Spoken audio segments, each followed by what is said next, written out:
the sight of Göbekli really did send shock waves through the whole world of early prehistory, because we are never before known or imagined even that simple hunter-gatherers could produce such spectacular monumental structures. Hidden beneath layers of ancient soil in southeastern Turkey, Leap challenged everything scholars thought they knew about civilization. It's a unique site because it's much older than all the other ones. It's belonging to the 10th and 9th millennium BC. For decades, archaeologist Klaus Schmidt quietly excavated its towering pillars and eerie carvings, piecing together secrets older than the pyramids.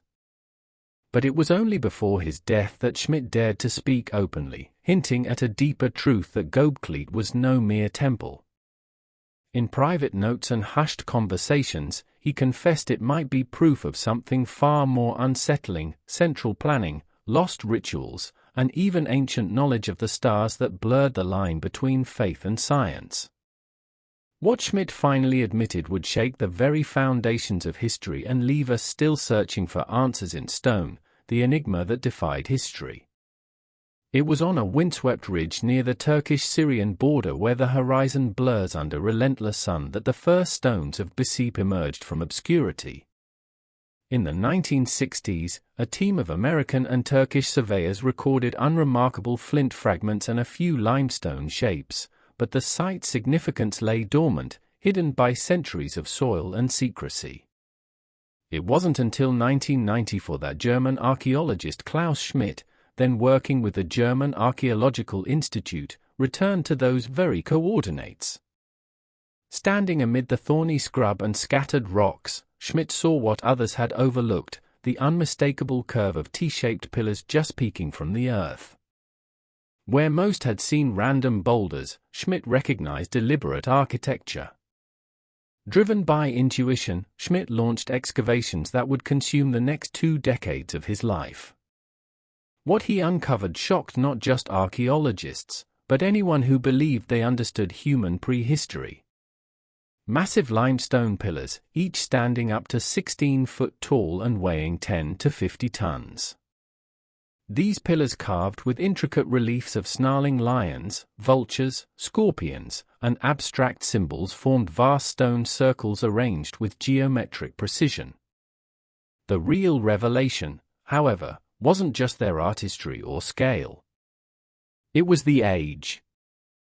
Radioarbon dating placed the first phases of Göbekli Tepe around 9600 BCE. A time when humanity, according to every school textbook, was still wandering in small nomadic bands, hunting gazelles and gathering wild grain. The pillars of Göbekli were older than Stonehenge by 6,000 years.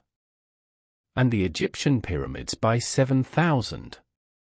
They were the work of a people who had yet to invent pottery, metallurgy, or written language. And yet here they were organizing hundreds, perhaps thousands of laborers to quarry, carve, transport, and erect monumental stones.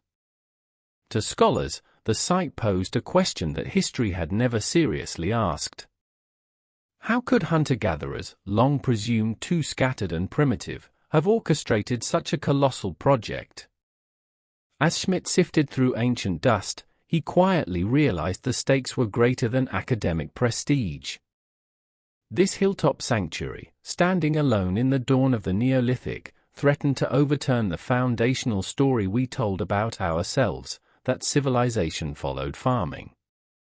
What if instead humanity gathered to worship first and only afterward learned to sow and settle? Schmidt rarely raised his voice, but those who knew him recalled a quiet certainty behind his methodical work.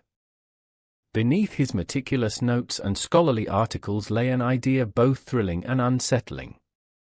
Göbekli didn't just challenge history. It demanded that we rewrite its first chapter. What Schmidt really saw beneath the archaeological sketches and careful stratigraphy, Schmidt's team kept encountering an absence that was louder than any artifact. The site held no evidence of domestic life. No hearths where families gathered for meals. No mud-brick houses, granaries, or storage pits. No tools for harvesting or grinding cultivated grains. The pillars rose from the bedrock not as part of a settlement but as the heart of something else entirely. Göbekli Tepe was a sanctuary without a village, a temple without a town. This discovery pulled Schmidt into a new and dangerous line of thought. The standard narrative accepted for generations held that once humans learned to farm, they could settle, accumulate food surpluses, and then build temples and towns. Religion, by that logic, was a byproduct of stability. Yet here on this lonely hill, hunter-gatherers seem to have built the temple first. The carvings showed skill and cooperation on a scale unimaginable for scattered bands chasing herds. Why?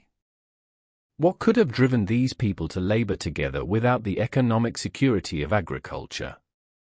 In private conversations with colleagues, Schmidt floated a radical hypothesis after acknowledging that it was time to tell everything.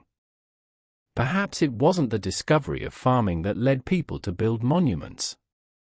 Instead, the desire to gather and perform rituals may have driven people to find ways to stay close, leading eventually to agriculture itself. Perhaps, he mused in his notebooks, belief came first. For Schmidt, this was both exciting and troubling.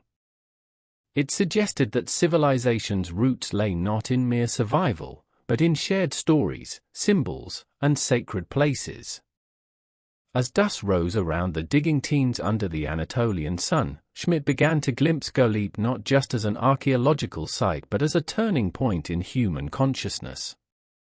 The moment when our ancestors decided that to be human was to come together and build something greater than themselves. What he and his team had uncovered was more than stone circles. It was the earliest evidence of belief as a force that could change the world.